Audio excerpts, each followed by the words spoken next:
Hoy vamos a hablar en este bloque con Silvina Frana, que es diputada nacional. ¿Cómo le va? ¿Cómo anda? ¿Qué tal? ¿Cómo están? Muy bien. A ver, se viene discutiendo ese tema del presupuesto nacional. Usted es una de las que va a tener que votar, obviamente, este presupuesto. Sí. Y donde se ha excluido la deuda de la nación con la provincia de Santa Fe. ¿Es así como dice el gobierno santafesino? Digamos, ¿tendría que haber estado ahí? Sí, debería haber estado, y creo que en este marco, y usted sabe que yo no formo parte del oficialismo santafesino, entiendo que desde Santa Fe hubo una propuesta hacia el gobierno nacional, que acompañamos todos los legisladores, digamos, y la deuda tiene que ver con un fallo, con una sentencia judicial, ya no tiene más que ver con criterios de cálculo, tiene que ver con un fallo judicial, fallo que se dictó a fines del 2015, digo esto porque algunos dicen, ¿por qué no se resolvió antes? Porque el fallo salió en noviembre del 2015. Y, digamos, y esto impone que el gobierno nacional tiene una deuda con Santa Fe y en el presupuesto de la nación no hay ninguna partida que contemple esta deuda. Nosotros escuchamos declaraciones públicas de ministros que decían, lo vamos a pagar con obras. Bueno, a ver, ¿qué obras? ¿Cuánto sale esa obra? ¿Qué plazo? Me parece que hay que ser más preciso y hay que hacer honor a las obligaciones. Ahora, a ver, no quiero que parezca una chicana, diputada, pero la deuda surge del gobierno anterior, que era justamente su mismo signo político, digo, justicialista. Digo, es una deuda que no contrajo este gobierno. No, es cierto. Además, le tengo que decir que yo formé parte de la gestión del ingeniero Jorge Obey, y en esa gestión no se había, digamos, dado prórroga a un pacto fiscal de allá de los 90, donde, digamos, tenía origen esta deuda. Porque esto hay que explicarlo claramente. Cuando Argentina entró en una de sus peores crisis, de fines del año 2001, en ese momento las provincias tuvieron que hacer acuerdos que iban más allá de las leyes. Y en esos acuerdos, uno de estos era de traer el 15% de la coparticipación que iba a las provincias para financiar el sistema de jubilación que estaba quebrado, ¿sí?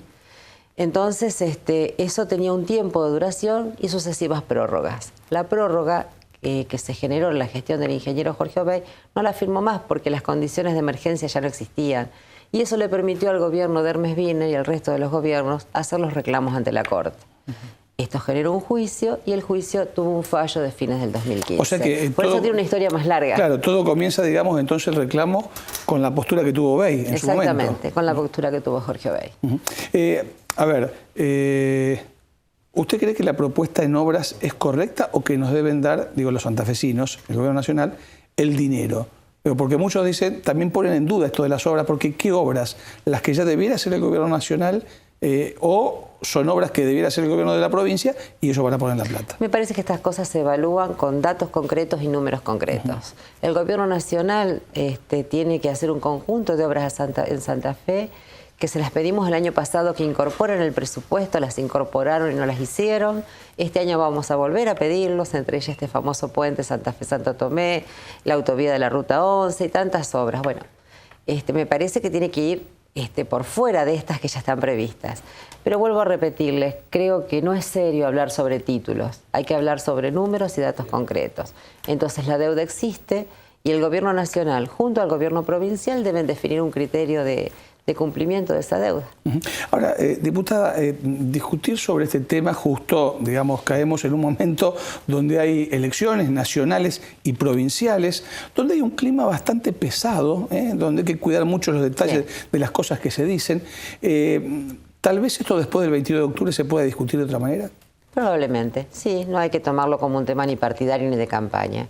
Esto es un fallo judicial, es una cuestión que legalmente hay que cumplirla y se debe hacer fuera de campaña. Yo con eso lo comparto, no es momento de chicanas políticas. ¿Es correcto volver a la justicia para hablar esto, digamos, o esto se tiene que hablar en un marco institucional político? Yo creo que lo conveniente es un marco institucional político. Creo que no sería una buena noticia que volvamos a la justicia, porque la justicia ya falló. Ahora hay que ver las formas de pago. Si el gobierno de la provincia, como viene de alguna manera diciendo, no quiero usar la palabra amenazando, pero sí diciendo vamos a ir nuevamente a la Corte, ¿qué van a hacer ustedes? Digo, ¿qué postura van a tomar los legisladores nacionales justicialistas? Los legisladores nacionales lo que tenemos que hacer es reclamar el cumplimiento de la ley y reclamar el fallo. Nosotros, si el gobierno de la provincia decide ir a la justicia, en lo personal, porque no lo hablé con los legisladores de mi partido, en lo personal creo que habría que intentar por todos los medios que eso no suceda, que se logre un acuerdo previo. Pero bueno, si no se logra y no queda más remedio, acompañaremos. Bien. Vamos a ver una nota en unos minutos nada más del tema de la caja de jubilaciones. La semana pasada lo comenzamos aquí, inclusive hablamos con la gente de ATE, Jorge Hoffman estuvo hablando con nosotros. Bueno, también Mario Barletta habló sobre este tema aquí en el programa. ¿Qué piensa usted, digamos, de esto del traspaso de la caja de jubilaciones de la provincia a la nación, digamos, este pedido que hace el gobierno nacional?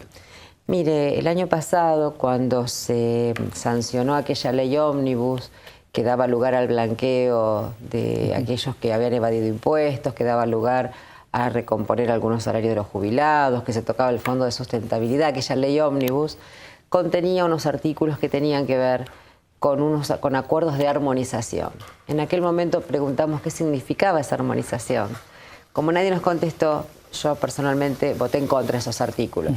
Nosotros tenemos una provincia sólida, una provincia que tiene solidez financiera, solidez en su caja de jubilaciones, y no creo que sea conveniente que nuestra caja pase a la nación. Nosotros tenemos, ya desde la gestión de Jorge Obey, pagamos el 82% móvil a nuestros jubilados.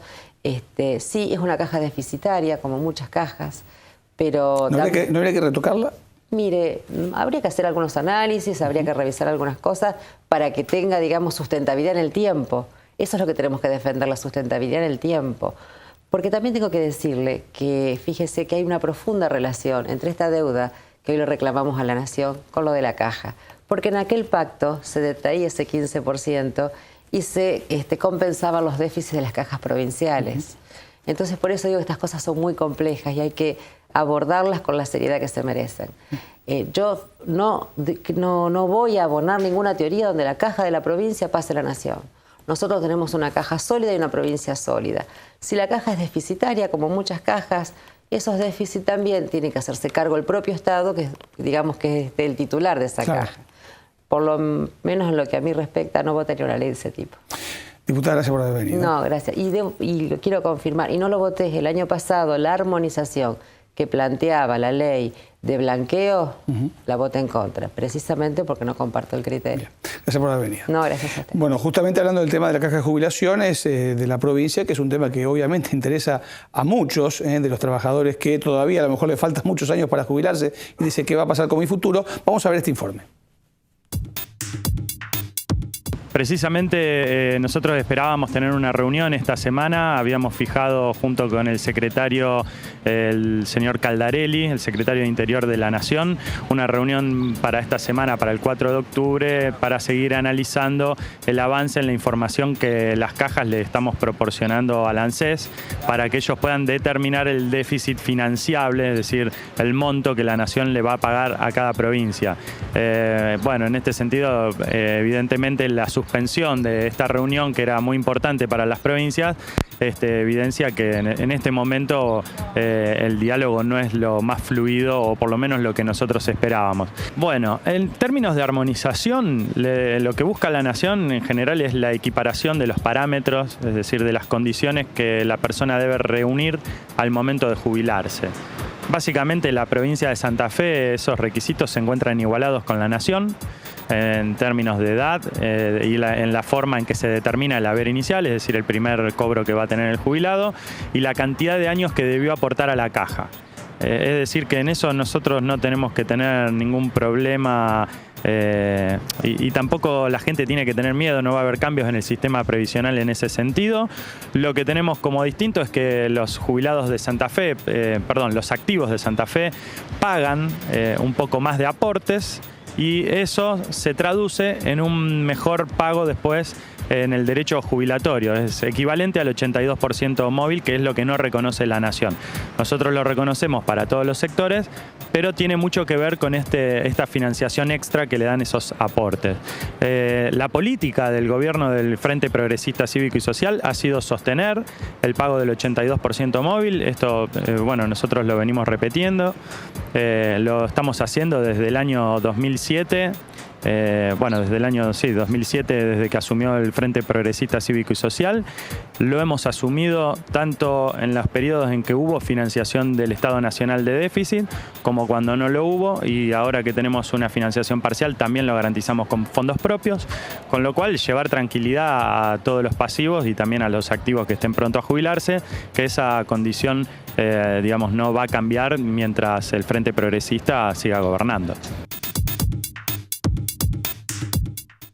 Hoy vamos a hablar ahora de las cuestiones hídricas en la provincia y mire si hay para hablar fundamentalmente aquí en el centro norte. Está Juan Carlos Bertoni, que es el secretario de Asuntos Hídricos justamente de la provincia de Santa Fe. ¿Cómo le va? ¿Cómo anda? ¿Qué tal? Buenas tardes. Bueno, a ver, nosotros miramos mucho por televisión lo que está pasando en otros lados del mundo con el tema del agua y demás, pero el problema hídrico en la provincia de Santa Fe es bastante grave. Sí, sí. De hecho que hoy en día estamos, bueno, todo indicaría estamos finalizando un periodo extremadamente húmedo desde el punto de vista de las lluvias, lo cual no quiere decir que no pueda continuar a nivel de las cuencas hidrográficas, es decir, no es lo mismo decir que pueda llover menos. Está previsto, es decir, lo que se prevé es que estaríamos iniciando un periodo que desde el punto de vista del niño, digamos, del efecto del niño, sería neutro. Esto quiere decir que posiblemente de aquí en más hasta marzo las lluvias sean normales, digamos, ¿no es cierto? Pero eso no indicaría, eso lo quiero aclarar, que no tengamos problemas hídricos, porque aún con las lluvias normales, hoy en día enfrentamos problemas hídricos importantes debido fundamentalmente a que nuestras cuencas hidrográficas están absolutamente saturadas. Por lo tanto, nuestros niveles freáticos están extremadamente altos. ¿Por qué, sí. ¿Por qué las capas freáticas se han subido, digamos? Claro. ¿Por qué están más cerca de la Tierra? Exactamente. Uno podría decir con una visión un poco estrecha es porque llueve más. Y en realidad eso es solo una parte de la historia. En realidad desde la década del 70 viene lloviendo más, a razón de 100, 200 milímetros un poco por año, ¿no? En general. Pero a su vez, fundamentalmente, progresivamente hemos ido cambiando el modelo productivo. Con el cambio de modelo productivo hemos pasado, por ejemplo, una pastura, digamos, todo el año. Una pastura consume 1.200 milímetros por año. Un cultivo anual, que anualmente se renueva, consume de 600, 500, 600, 700. Esa diferencia ha ido haciendo un desbalance. Entonces, por un lado tenemos que llueve más. Por otro lado, consumimos menos desde el punto de vista agrícola, ¿me explico? Entonces, por lo tanto, hemos hecho lamentablemente todo lo necesario para que tengamos un proceso progresivo, casi permanente, casi constante de elevación en toda la región pampeana de Argentina, más allá de la provincia de Santa Fe también, digamos, de ascenso de los niveles freáticos. ¿Eso tiene solución? Sí, tiene solución. Tenemos que modificar nuestro modelo productivo. ¿Y usted cree que eso se puede dar? Sí, yo creo que sí. Aunque no es simple, aunque no es una cuestión de la semana que viene, pero sí tenemos que trabajarlo. Lo único que no puede trabajarlo es un productor. Si un productor de 100 hectáreas cambia y reduce, digamos, cambio en su sistema productivo y con eso consigue reducir la napa freática, pero solo en 100 hectáreas, en aproximadamente un mes el nivel freático lo recupera. Pero si en vez de ser 100 hectáreas son 5.000 hectáreas, son en 6 meses. Y si son en 150.000 hectáreas, en un año y medio. Ahora, ¿se entiende? Es decir, regional. Pero a ver, uno podría pensar que entonces debiera existir una ley para cambiar el modelo productivo. Bueno, se está trabajando en eso, es decir, ya más allá de la Secretaría de Recursos Hídricos, pero íntimamente relacionado, hay unas leyes que se están trabajando. ¿A nivel Santa Fe o a nivel nacional? No, a nivel Santa Fe. También otras provincias, a niveles provinciales, digamos, por ejemplo, Córdoba tiene las buenas prácticas agropecuarias, ¿no? Es decir, que hay fomento a ese tipo de cuestiones. Aquí en Santa Fe se está trabajando en la ley de arrendamiento, porque el tema de la temática de arrendamiento de los campos también tiene que ver con esto. Claro. Es decir, no es lo mismo el dueño que el que arrenda un campo, claro. ¿No es cierto? Es decir, lo que tenemos que pensar es que Argentina está llamada a producir mayor cantidad de alimentos para el mundo, por lo tanto tenemos que hacer un desarrollo más sustentable. Y ahí está la ley de una modificación a la ley de suelo, ley de deforestación, ley del monte nativo, etcétera, etcétera. Son todas leyes que nos van a estar ayudando. Usted recién decía, Bertoni, hablaba de Córdoba, ¿no? Con la ley que tiene y demás. Y también acá hay una cuestión, ¿no? Muchos declives hacen que de la provincia de Córdoba venga agua hacia Santa Fe. ¿Hay un trabajo conjunto? Digo, ¿se está trabajando Santa Fe, Buenos Aires, Córdoba? Sí, felizmente yo diría que estas situaciones a veces terminan siendo bisagras de la historia, en el siguiente sentido. Hoy en día, entre Córdoba y Santa Fe, se trabaja de manera muy homogénea, trabajo absolutamente en contacto. Estamos inclusive mañana, por ejemplo, vamos a estar realizando nuevas reuniones con la gente de Córdoba y de Santa Fe, reuniendo a productores rurales, a legisladores de ambas provincias, a presidentes comunales de ambas provincias para analizar, por ejemplo, en este caso, algún sector del departamento General López, que como creo que toda la ciudadanía sabe, es el departamento hoy en día que tiene la situación más sensible, el sur de la provincia. La gente lo ha podido ver bueno, por este programa, pero además por los canales nacionales, porque la Laguna de la Picasa ha sido noticia nacional. Hay una citación de la Corte Suprema de Justicia de la Nación para hablar justamente del tema hídrico y para hablar de Córdoba, Buenos Aires y Santa Fe. Exactamente. ¿Ustedes van a participar? Sí, por supuesto. Bueno, estamos convocados. Voy a tratar de explicar rápidamente cómo surge esto. Nosotros en el 2017, la provincia de Santa Fe, en lo que va del 2017, presentó 9 proyectos para financiación en la Nación de gran envergadura. 2 de esos proyectos tienen que ver directa o indirectamente con la Picasa. Uno es un canal asociado al canal que se denomina Salida de la Alternativa Norte de la Picasa, y otro es un canal de compensación que se llama Canal Agataura-El-Hinojo, que sirve para minimizar los problemas de inundaciones en la zona de Venado Tuerto, pero que a su vez compensa para que hacia aguas abajo, es decir, hacia la provincia de Buenos Aires, no haya ningún efecto, digamos, por salida de aguas de la Picasa. A instancias del defensor del pueblo de la provincia de Buenos Aires, ahora que ha realizado una denuncia o una queja indicando que las obras que Santa Fe se estaría generando un problema, la Corte Suprema de Justicia de la Nación nos convoca a Santa Fe, también a Buenos Aires, también a Córdoba, digamos, y también a la Subsecretaría de Recursos Hídricos de la Nación para el 8 de noviembre. Ahí nosotros ese 8 de noviembre vamos a tener la oportunidad de despejar la hipótesis de daño de la provincia de Santa Fe sobre la provincia de Buenos Aires, porque realmente, sencillamente porque no existe. Perdón y gracias por haber venido. No, al contrario, a ustedes. Vamos a ir a la pausa rápidamente, no se vaya, estamos en primera persona, no se olvide, no se vaya a querer ir, ya volvemos.